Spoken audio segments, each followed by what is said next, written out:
78 जगहों पे landing rights तक मौजूद हैं, बल्कि वो साथ ये डेटा बता रहे थे कि टर्किश एयरलाइन तक के पास हीथ्रो एयरपोर्ट के लैंडिंग राइट नहीं है, वो पीआईए ने उनको दिए हुए हैं। तो फखर तो बेशक है और इसी की हमको जो है मुबारकबादें मिल रही हैं, लेकिन हम उस तरफ देख रहे हैं कि ये फिर एक क्योंकि उससे एक्सपेक्टेशन भी जो है वो पाकिस्तानियों की हमसे जो है वो बढ़ जाती है। तो ये तो नहीं है कि आपने टॉस जीत लिया और फिर उसके बाद आपने पहले जो है वो फील्डिंग सेलेक्ट की और उसके बाद आपको जो है परफॉर्म भी करना है।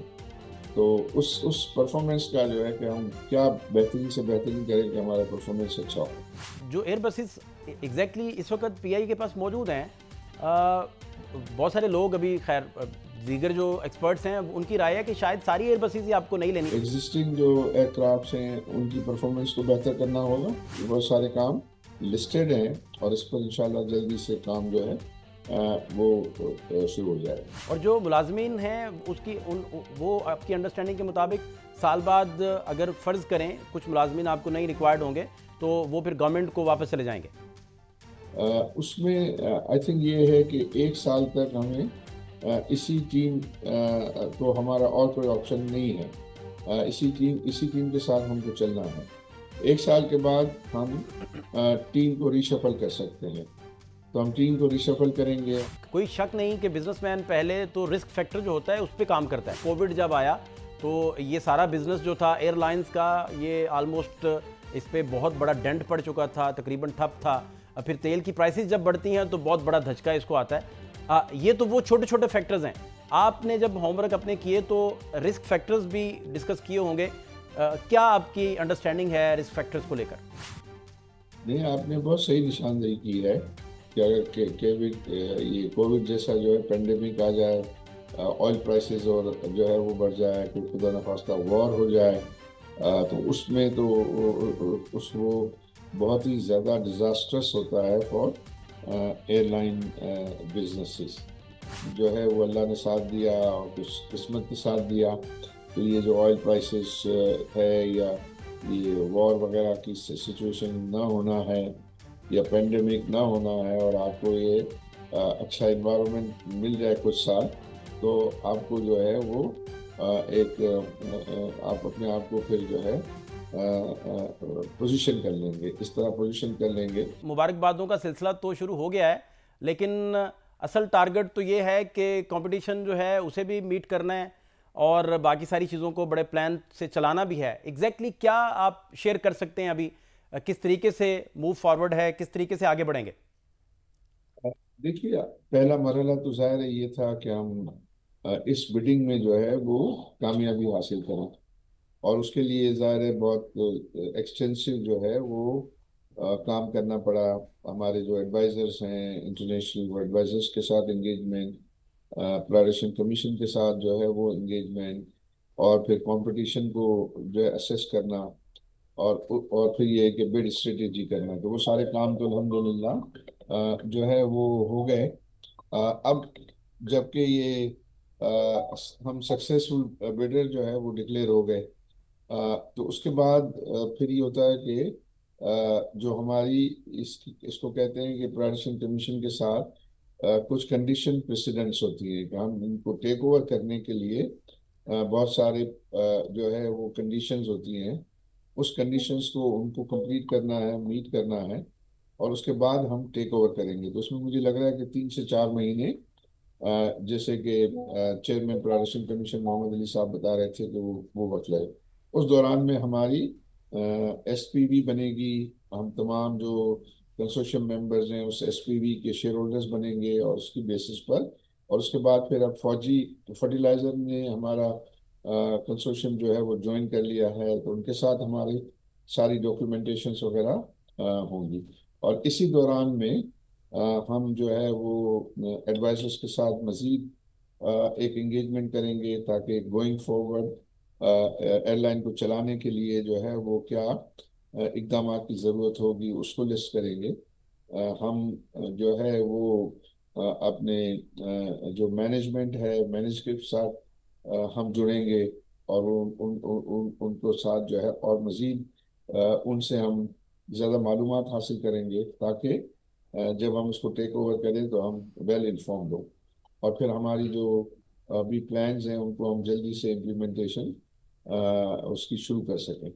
और इसमें ख्वाहिश ये होगी कि तमाम को हम इसके स्टेक होल्डर बनाएं, पर्टिकुलरली जो इसके एम्प्लॉयज़ हैं, क्योंकि वो एम्प्लॉयज़ ही हैं जिनको ये एयरलाइन चलाना होगी। हम तो इन्वेस्टर्स हैं, हम उन एम्प्लॉयज़ को मॉनिटर करेंगे और right man on the right place जो है के रखेंगे, कि जहाँ जहाँ जिसकी स्किल है उस स्किल के मुताबिक उनको जो है उनकी प्लेसमेंट हो, और उनके अंदर एक ऑनरशिप का सेंस क्रिएट करेंगे कि ये एयरलाइन उनकी है, वो एयरलाइन जो है को उन्हीं को चलाना है, और उसमें जो भी इसकी बेहतरी में जो इज्जत है उसका उसका ज़्यादातर क्रेडिट जो है वो फिर एम्प्लॉयज़ को जाएगा, क्योंकि वही प्रोफेशनल्स हैं और वही उसको चलाएंगे। तो और फिर ये है कि इंटरनेशनल जो एक 25% का ऑप्शन हमारे हाथ में है, उसमें हम कोशिश करेंगे कि किसी अच्छी एयरलाइन को जो है वो हम शामिल करें, ताकि एक टेक्निकल पार्टनर जो है वो हम ऐड कर सकें। तो वो भी हमारी साथ ही साथ साइमल्टेनियसली जो है वो एफर्ट शुरू हो जाएगी। और यूं हम कोशिश करेंगे कि जब हम टेक ओवर करें तो पूरी तरीके से जो है वो तैयार हो और डे वन से हम अपने बिजनेस प्लान की जो है वो इम्प्लीमेंटेशन शुरू कर दें। राइट। अच्छा, इसमें जो सबसे इम्पोर्टेंट बात जो आप फरमा रहे थे वो ये आप कह रहे हैं कि बाकी लोग भी, तो जो इंटरनेशनल एयरलाइन से कोई आपका निगोशिएट चल रहा होगा या डिस्कशन चल रहा होगा, और बिड के बाद तो पोजीशन, जारी बात है, बिड जीतने के बाद बड़ी स्ट्रांग पोजीशन हो जाती है, तो वो कब तक कोई अनाउंसमेंट सामने आ सकती है, और कितनी इंटरनेशनल एयरलाइंस हैं जिनके साथ आपकी बातचीत चल रही है? देखिए, उसमें एयरलाइन तो कुछ हैं, 4-5 हैं, राइट। लेकिन जब हम बगैर बिड जीते उनसे बात करते हैं, तो उसमें इतना जो है वो सर्टेनिटी का अनसर नहीं होता। तो जाहिर है वो ये चाहेंगे कि भाई अगर एक दफ़ा आप बिड विन करके उनसे बात कर रहे होंगे तो आपकी एक पोजीशन ऑफ स्ट्रेंथ होगा, कि आपने प्रूव कर चुके होंगे कि आप इस जो है वो ट्रांजैक्शन को आपने जो है विन कर लिया है।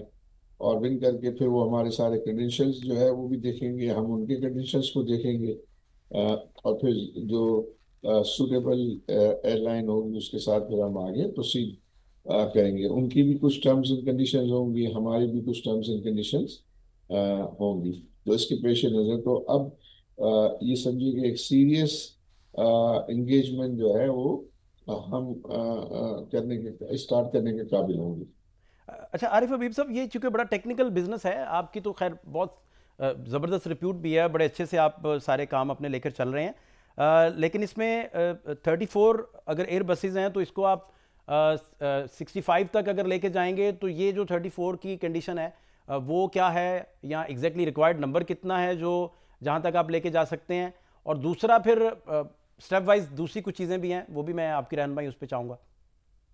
जी, आई थिंक इसमें जहाज अभी ऑपरेशनल तो जो है वो लेस देन 19 है, और उसमें बाकी को भी जो है वो हम कोशिश करेंगे कि ऑपरेशनल बनाएं, और एग्जिस्टिंग जो है इनकी मेंटेनेंस को जो है वो बेहतर करेंगे, और जनरली इस पूरी कंपनी की ट्रांसफॉर्मेशन जो है पे काम करेंगे। तो उसमें हमारे जो टीम मेंबर्स हैं उनका हौसला बढ़ाना है, उनको कॉन्फिडेंस देना है, और उनसे उनका बेस्ट हासिल करना है। क्योंकि पाकिस्तान जब ज़ाहिर हम दुनिया में एक वक्त था कि हम सेकंड बेस्ट एयरलाइन की हमारे पास रेटिंग थी। अ, हमने एमिरेट्स और सिंगापुर और माल्टा एयरलाइंस की सेटअप में जो है वो बड़ा इफेक्टिव कंट्रीब्यूशन किया है। तो वो हमारे पाकिस्तानी ही थे कि जिन्होंने ये काम जो है उन एयरलाइन के लिए अंजाम दिया। तो मैं समझता हूँ कि अगर हमारी जो टीम है उसमें जो अच्छे लोग हैं उनको पूरी तरीके से मौका दिया जाएगा, तो वो इंशाल्लाह एक्सेल करेंगे और अपनी टीम बिल्डिंग में एक अहम रोल प्ले करेंगे। और चूंकि हम एयरक्राफ्ट ऐड कर रहे होंगे, तो मुझे लगता है कि अच्छे प्रोफेशनल्स और हमें हायर करने पड़ेंगे। अच्छा, तो अभी अभी प्रोफेशनल। आरिफ हबीब साहब थोड़ी देर पहले हमारे साथ प्रोग्राम में मुजम्मिल असलम साहब भी मौजूद थे, और वो बड़ी बड़ी खूबसूरत बात उन्होंने की। वो फरमा रहे थे कि जो आरिफ हबीब साहब हैं या आपकी कंपनीज़ हैं, उन्हें तो इस पे फ़ख्र होना चाहिए, चूँकि 78 जगहों पे लैंडिंग राइट्स तक मौजूद हैं। बल्कि वो साथ ये डेटा बता रहे थे कि टर्किश एयरलाइन तक के पास हीथ्रो एयरपोर्ट के लैंडिंग राइट नहीं है, वो पीआईए ने उनको दिए हुए हैं। तो दूसरा वो कह रहे थे कि आप लैंडिंग राइट्स जब लेने जाते हैं तो बेतहाशा टाइम तो लगता ही है, सरमाया भी लगता है। तो आपकी कंपनी को इस ट्रांजैक्शन के बाद इस पे फख्र होना चाहिए कि ये बड़ी ट्रांजैक्शन है और बड़ी वैल्यूएबल ट्रांजैक्शन है। जी, आई थिंक बहुत सही कह रहे हैं, वो बहुत सही कह रहे हैं, और वो बहुत ही नॉलेजेबल हैं। उस हिसाब से उनकी ये कमेंट्स जो है वो बिल्कुल बिल्कुल ठीक है। फख्र तो बेशक है, और इसी की हमको जो है मुबारकबादें मिल रही हैं, लेकिन हम उस तरफ देख रहे हैं कि ये फिर एक क्योंकि उससे एक्सपेक्टेशन भी जो है वो पाकिस्तानियों की हमसे जो है वो बढ़ जाती है। तो उसको फिर मीट करना, उसका एक टेंशन तो रहता है कि उसके लिए एक्स्ट्राऑर्डिनरी आपको एफर्ट करनी होगी, क्योंकि सिर्फ ये तो नहीं है कि आपने टॉस जीत लिया और फिर उसके बाद आपने पहले जो है वो फील्डिंग सेलेक्ट की, और उसके बाद आपको जो है परफॉर्म भी करना है। तो उस परफॉर्मेंस का जो है कि हम क्या बेहतरीन से बेहतरीन करें कि हमारा परफॉर्मेंस अच्छा हो। ठीक। अच्छा, आप चूंकि बड़ी स्टडी के साथ, जारी बात है, ये सारा प्रोसेस हुआ और बहुत डिटेल डिस्कशंस के बाद, तो जारी बात है जो एयर बसेस एग्जैक्टली इस वक्त पीआई के पास मौजूद हैं, बहुत सारे लोग अभी, खैर दीगर जो एक्सपर्ट्स हैं उनकी राय है कि शायद सारी एयर बसेस ही आपको नहीं लेनी पड़े।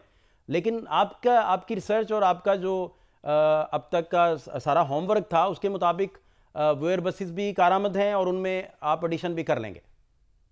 जी, दोनों दोनों चीज़ें जो हैं वो है कि हमें एग्जिस्टिंग जो एयरक्राफ्ट्स हैं उनकी परफॉर्मेंस को बेहतर करना होगा। उसके ऊपर जो इन्वेस्टमेंट की ज़रूरत है वो इन्वेस्टमेंट जो की जाएगी। उनके इंजन्स हैं, और उनकी केबिन है, चेक इन काउंटर है, हमारा जो केबिन स्टाफ है उसके उसका जो है वो एटीट्यूड को बेहतर करना है, प्रोफेशनल एटीट्यूड को जो है मजीद जो है वो बेहतर करने की ज़रूरत होगी।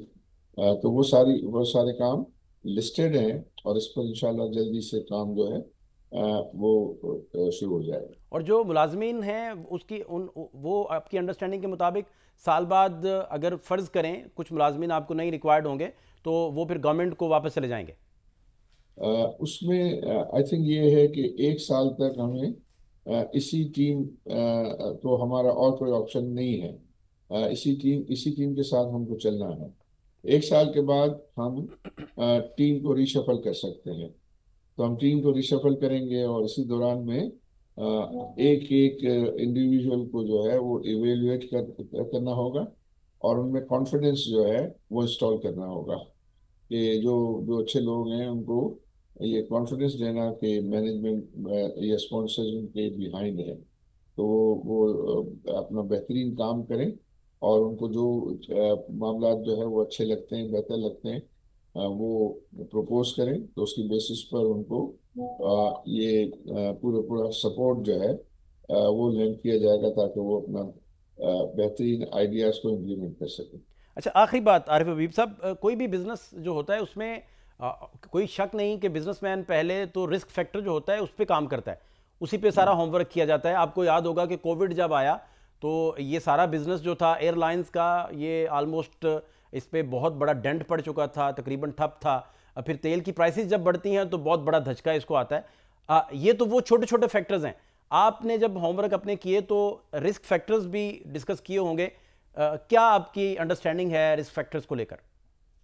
नहीं, आपने बहुत सही निशानदेही की है कि अगर ये कोविड जैसा जो है पेंडेमिक आ जाए, ऑयल प्राइसेस और जो है वो बढ़ जाए, कोई खुदा न खास्ता वॉर हो जाए, तो उसमें तो वो बहुत ही ज़्यादा डिजास्ट्रस होता है फॉर एयरलाइन बिजनेसेस।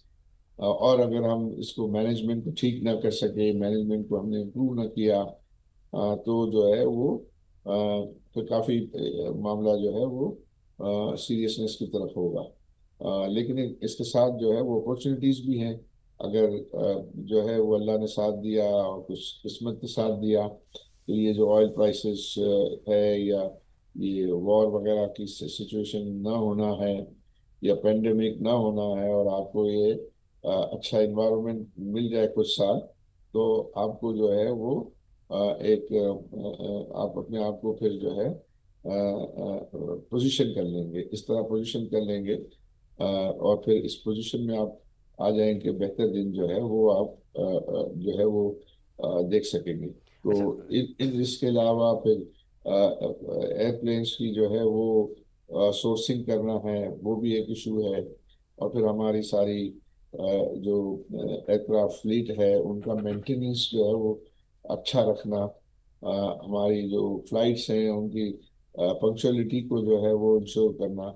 तो उसके लिए जो है वो बहुत सारे ऐसे फैक्टर्स हैं कि जिनको हमें लिस्ट करके और उसके ऊपर काम करना पड़ेगा। आरिफ हबीब साहब, बहुत कम ट्रांजैक्शंस ऐसी होती हैं जो इंटरनेशनल लेवल पर, बहुत बड़े लेवल पर एक्नॉलेजमेंट जिनकी होती है, या पूरी कौम की जिस पर नज़रें फिर होती हैं, और फिर लोग एक एक लम्हा सुनना चाह रहे होते हैं, उसकी अपडेट लेना चाह रहे होते हैं। तो इस तरह फिर, और फिर कंपटीशन का लेवल आप देखें कि एयर बसेस और कंपनीज जो हैं वो इस कदर सुपरस्टार कंपनीज बन चुकी हैं कि उनके साथ कंपटीशन में जाना, उसी मयार को बरकरार रखना, तो ग्रुप के ऊपर, आपके ऊपर ज़ाती तौर पर कितना प्रेशर है जी इस चीज़ को लेकर?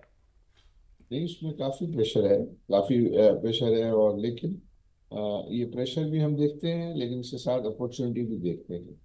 तो अपॉर्चुनिटी जो है वो हमको मोटिवेट करता है कि आप सही डायरेक्शन में सही सही फैसले करें, और जो नेसेसरी रिस्क लेने हैं वो भी आप लें, but at the same time prudency को भी हाथ से न जाने दें। तो ये डेफिनेटली जहाँ रिस्क होता है फिर रिवॉर्ड भी जो है वहाँ पे बेहतर होता है, अच्छा होता है। तो मेन तो हमारी जो कंसिडरेशन है सबसे पहले कि इसका ब्लीडिंग रुके, और ब्लीडिंग रुके और हम एक बेहतरीन सर्विसेज जो है वो प्रोवाइड कर सकें। फिर प्रॉफिटेबिलिटी की जो है वो नंबर बाद में आता है, लेकिन पहला काम ये कि ये इसका ब्लीडिंग रोकें और इसकी सर्विसेज को जो है वो अच्छा करें। तो फिर ये कि मीडियम टू लॉन्ग टर्म में रिटर्न जो है वो अच्छे आने के चांसेस बढ़ जाते हैं।